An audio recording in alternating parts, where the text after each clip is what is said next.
All right, joining us from the University of Pittsburgh is head coach Jeff Capel and Capel, and the student athletes Carlton, Carrington, and Jaland, Lowe. We'll first take opening remarks from Coach Capel. Well, first and foremost, congrats to North Carolina. They're a really, really good team, and wish them luck, tomorrow and throughout the NCAA tournament. They'll be a great representation for the ACC in the NCAA tournament. I'm really proud of our guys.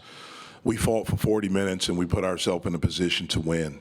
We had an unbelievable defensive effort to hold that team to 69 points. I think over the last 4 or 5 games, they were averaging about 85. And I think, if I'm correct, I think they lead our league in scoring. So I thought we did a really, really good job defensively. The player of the year stepped up and made plays. And you have to tip your hat to him. He made a deep three, a 28-footer, some pull-ups. I mean, he just made plays. And then Baycott, they're 2 older guys, experienced guys, stepped up and made plays. And we still had some opportunities. We just were not able to cash in. But I'm really proud of my team. We fought. We came here with a great spirit, with a great attitude, and we put ourselves in a position where I think we helped ourselves. But really, really proud of our effort. Yes, if you have a question, please raise your hand and Mike will come over here in the front. Jeff, Blake and Ish were scoreless in the first half, but you guys were able to establish a lead. What led to that early effort to get your scoring going without those 2 guys? These 2 guys beside me, these 2 guys were terrific. Guillermo came in and gave us a punch offensively in the first half. Zach made a 3. But these 2 guys with the ball in their hands and creating stuff for themselves and others. Second to the back row. Coach, you had 2 freshmen do a brunt worth of scoring today. Can you just talk to me about what that means for the future of this program? Well, these guys have been outstanding all year. They have. And it's been really cool to watch them grow up. They're 2 guys that, and it's not a knock, but they weren't like these highly recruited guys like some of the guys we played against today. They weren't McDonald's guys. Now, they were highly recruited by me. I knew how good they were. I knew that the people that do those rankings, I knew they were wrong. I thought these 2 guys were as good as any 2 guards that I saw last year on the circuit or in high school. And I think you've seen them grow up. You've seen them mature. You've seen them continue to get better. And they've gotten better because they're gym rats. They're highly competitive, and they're both extremely, extremely smart. And so they're able to pick things up pretty quickly. They're able to learn pretty quickly. They're students of the game. And for us, it's been a joy to be around them every day. It's been really, really refreshing. 4th row on the end. Back in with the Orange Fizz. Coach, what do the next 2 days look like for you and your team leading up to Selection Sunday? Yeah, we'll be off tomorrow. We'll travel back tomorrow. We'll be off Sunday, and we'll see if we're in. Second to the last row on the end. Coach Shane Holcomb, Newhouse Sports Media Center. You guys overall played a very fundamentally sound game today, but there was a run halfway through the second half where UNC scored 8 in a row, and the crowd really got into it. How much do you think those 3 turnovers in that period as well affected the rest of the second half? Well, we know that turning the basketball over against them hurts you because they're dynamic in transition. And we talked about being strong with the ball. I thought for the most part we were. But during that stretch, those 3 turnovers that you talked about, look, I give our guys credit, man. Like, we drove. It's amazing that we only shot 6 free throws. It wasn't like we just shot jumpers. Like, we attacked the basket. And, wish we could have gotten to the line a little bit more. We were 6 for 6. Wish we could have gotten there. But, again, you can't turn the basketball over against them, and then you have to rebound. We went through a stretch there where we struggled to rebound as well against them. And they're relentless. They're relentless. They're old. They're good. And they beat us today. Back row on the white. For Jaland and Bub, you guys got it tied at 62-62 with 3-4 minutes to go. And then that 7-0 spurt there. What did you guys notice over those last couple minutes? Was it just shot making, or what did you see, and what can you learn from those last few minutes? Just that we got to, in those moments, we got to play stronger, take care of the ball. Right. You see how they converted off turnovers. I mean, that's a really good team. Give them all the credit. But, yeah, we know that we got to take care of the ball, so that really sprouted it. You all right? Yeah, what he said. You can't make mistakes against a really good team because they're gonna make you pay for it.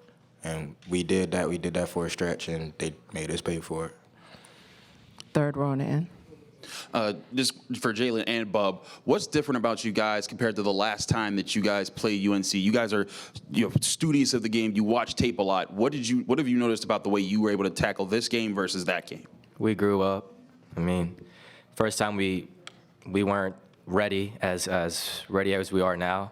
So just knowing that they didn't get our best shot at first really motivated us to come into this game tonight and just really show them that, we really wanted to show them and give them our best shot. Yeah, that's all it was. We weren't ready the first time we played them, and it showed. And I feel like today it showed that we grew up a little bit. We just fell a little short, that's all. Okay, middle on the end. John Titel from Hoops HD for Coach.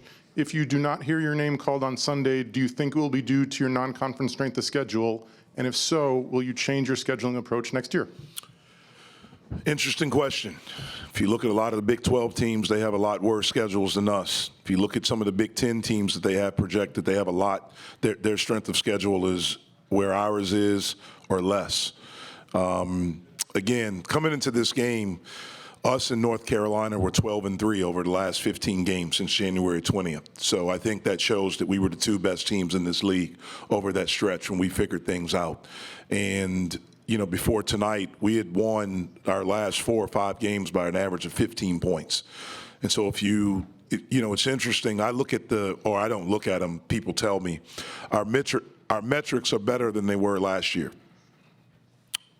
Our strength, our net, the Ken Palm stuff, whatever that stuff means, it's better than it was last year. I think our league is better than it was last year. Last year, the thing that we heard was that, North Carolina and Duke weren't North Carolina and Duke. Where you're talking about a team today in North Carolina that probably is going to be a 1 seed, and Duke will be a 2 or a 3 seed. Those teams were top 10 for the majority of the season. And so I don't understand all of it. I don't think it will be because of that, but I don't know. I'm not a bracketologist. I'm not an expert. I'm a basketball coach. I try to worry about my team. I know we've gotten better. I know if you look at over the past since January 20th, I think we've played as well as anyone in college basketball. And last year, I remember hearing, well, the early stuff doesn't count because we had an unbelievable win last year against Northwestern, at Northwestern. We beat them by 28 points on the road. They ended up second in the Big Ten, so that's a quad 1 win. We heard, well, that was November or December, so it doesn't matter. Well, now all I'm hearing is our Missouri loss. That was early December. And so, again, we thought we had a really good schedule. We didn't know West Virginia would turn out like they were. They were picked high in the Big 12. We didn't know that Missouri wouldn't win a game. When we played them, they were pretty good. We didn't know they wouldn't win a game in the SEC. So we'll schedule the way we feel like will best put us in position to win and to get to the NCAA tournament, just like we did this year. Okay, our last question in the middle. Yeah, Coach, Matt Truckinelli from Herb FM Sports Radio. So since you guys advanced to the semifinal with ACC tournament, how will you use this as momentum for the NCAA tournament? Yeah, well, again, I like our chances if we're able to get in. I think we have become a really good basketball team. And hopefully you look at the whole body of work, and I think we could be a team that could be dangerous in the tournament. And so, again, we'll travel back tomorrow. We'll be off tomorrow. We'll be off Sunday. We'll figure out where we're playing, and we'll go from there.